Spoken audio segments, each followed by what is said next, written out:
Ian Lee reports on the reaction to Soleimani's killing on the ground.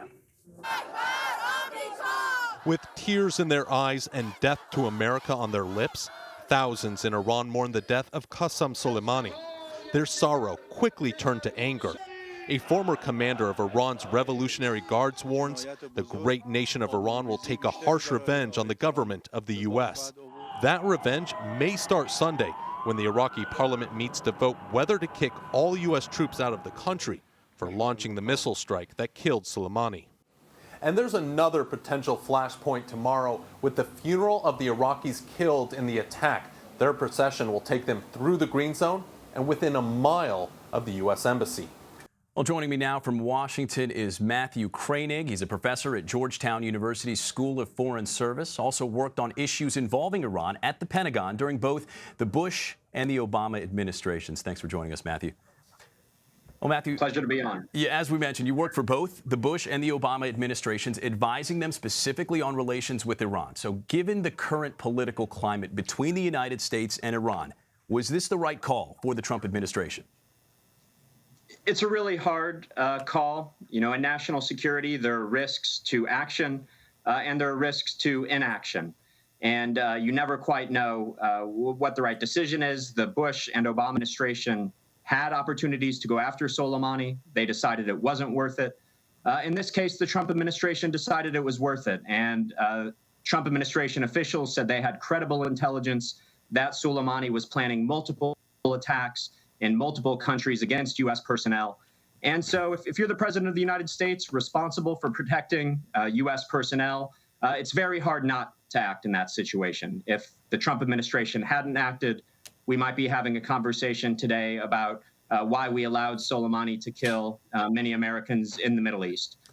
So a hard call, but I think given the intelligence, it's understandable that they came down on the side that they did. So clearly Soleimani has been on the radar of the United States, going back at least to the Bush administration. You mentioned both President Bush and President Obama had the opportunities to act, but they did not. What were some of the factors that pushed them to hold back, to not act against Soleimani?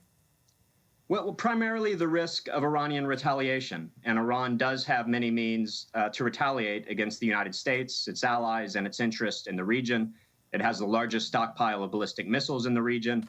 It has this regular IRGC Navy that could attack and harass ships in the Persian Gulf, could perhaps even close the Strait of Hormuz, this narrow passageway through which much of the world's oil passes, really disrupting global oil markets and global markets broadly.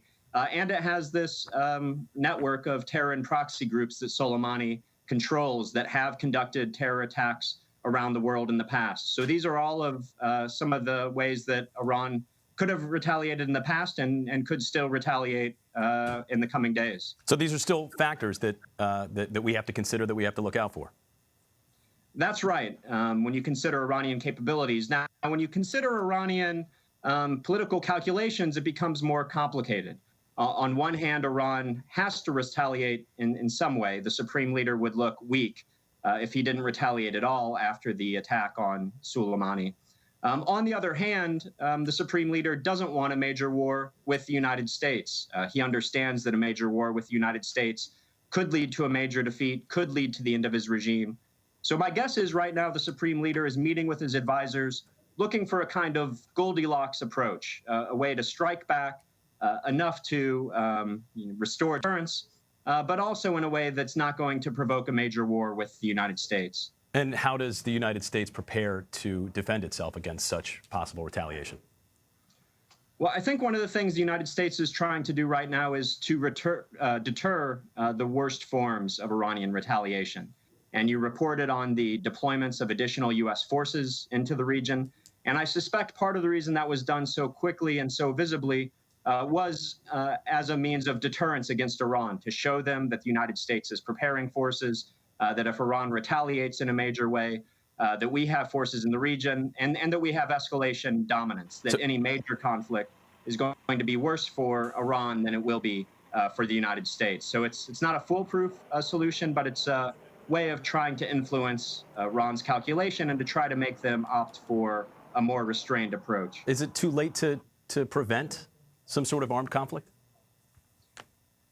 I don't think so. I think I really think a major war here is not the most likely outcome.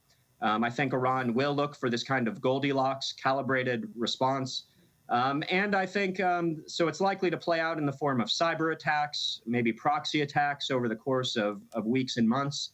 So I don't think the enmity between Iran and the United States will go away. But I do think that there are ways to avoid major conflict, that this will become more of a ongoing proxy conflict between Iran and the United States in the region. Last question, specifically about Soleimani. We know that he was extremely influential, that he was a powerful figure, and not just in Iran, but in the region. He's been described as a strategic mastermind.